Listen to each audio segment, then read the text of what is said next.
എല്ലാവർക്കും നമ്മുടെ ചാനലിലേക്ക് സ്വാഗതം. ഉന്നക്കായുടെ റെസിപ്പിയാണ് കേട്ടോ ഇന്ന്. അതിനായി ഒരു പാൻ ചൂടായി വരുമ്പോൾ 1 ടേബിൾ സ്പൂൺ നെയ്യ് ഇട്ട് കൊടുക്കുന്നുണ്ട്. നെയ്യ് ചൂടായി കഴിയുമ്പോൾ കശുവണ്ടി ഇട്ടൊന്ന് മൂപ്പിക്കുക. അതിനുശേഷം ഇതിലേക്ക് മുന്തിരി ഇട്ട് കൊടുക്കുക. കശുവണ്ടി മുന്തിരി എല്ലാം നന്നായിട്ട് മൂത്ത് വരുമ്പോൾ ഇതിലേക്ക് നാളികേരം ചിരണ്ടിയത് ചേർത്ത് കൊടുക്കുക. 1/2 കപ്പ് നാളികേരം ചിരണ്ടിയതാണ് കേട്ടോ ഞാൻ ചേർത്ത് കൊടുത്തിരിക്കുന്നത്. ഒന്ന് ഇളക്കി യോജിപ്പിച്ചതിന് ശേഷം ഇതിലേക്ക് 3 ടീസ്പൂൺ പഞ്ചസാര ഞാൻ ചേർത്ത് കൊടുക്കുന്നുണ്ട്.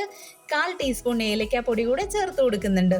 ഒന്ന് ഇളക്കി യോജിപ്പിച്ചതിന് ശേഷം ഫ്ലെയിം ഓഫ് ചെയ്യുക. 2 ഏത്തപ്പഴമാണ് കേട്ടോ ഞാൻ എടുത്തിരിക്കുന്നത്. ഇതേപോലെ ചെറിയ കഷ്ണങ്ങളാക്കിയതിന് ശേഷം വേവിച്ചെടുത്തിട്ടുണ്ട്. ഓരോ കഷ്ണത്തിന്റെ അകത്ത് നിന്നും നാരെല്ലാം ഞാൻ നീക്കം ചെയ്തെടുക്കുന്നുണ്ട് കേട്ടോ. ഓരോ ഏത്തപ്പഴത്തിന്റെ അകത്തു നിന്നും ഇതേപോലെ നാരെല്ലാം നീക്കിയതിന് ശേഷം നന്നായിട്ട് ഉടച്ചെടുക്കണം.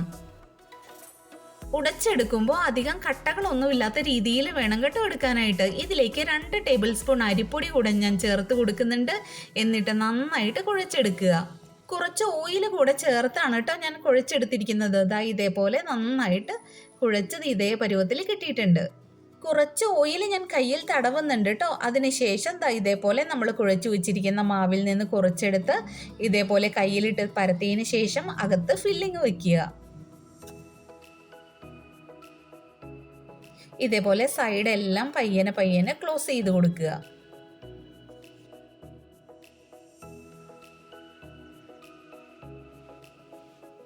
ഇനി ഇതിനെ ഇതേപോലെ ഷേപ്പിലേക്ക് ഞാൻ മാറ്റുന്നുണ്ട് കേട്ടോ. ചൂടായ എണ്ണയിലിട്ട് ഓരോന്നും വറുത്തെടുക്കുക. എല്ലാവരും ഈ റെസിപ്പി ഒന്ന് ട്രൈ ചെയ്ത് നോക്കണേ. നിങ്ങൾക്ക് ഇഷ്ടപ്പെടുകയാണെങ്കിൽ ചാനൽ ഒന്ന് സബ്സ്ക്രൈബ് ചെയ്യണേ. കൂടാതെ ലൈക്ക് ബട്ടൺ കൂടെ ഒന്ന് പ്രസ് ചെയ്യണം കേട്ടോ.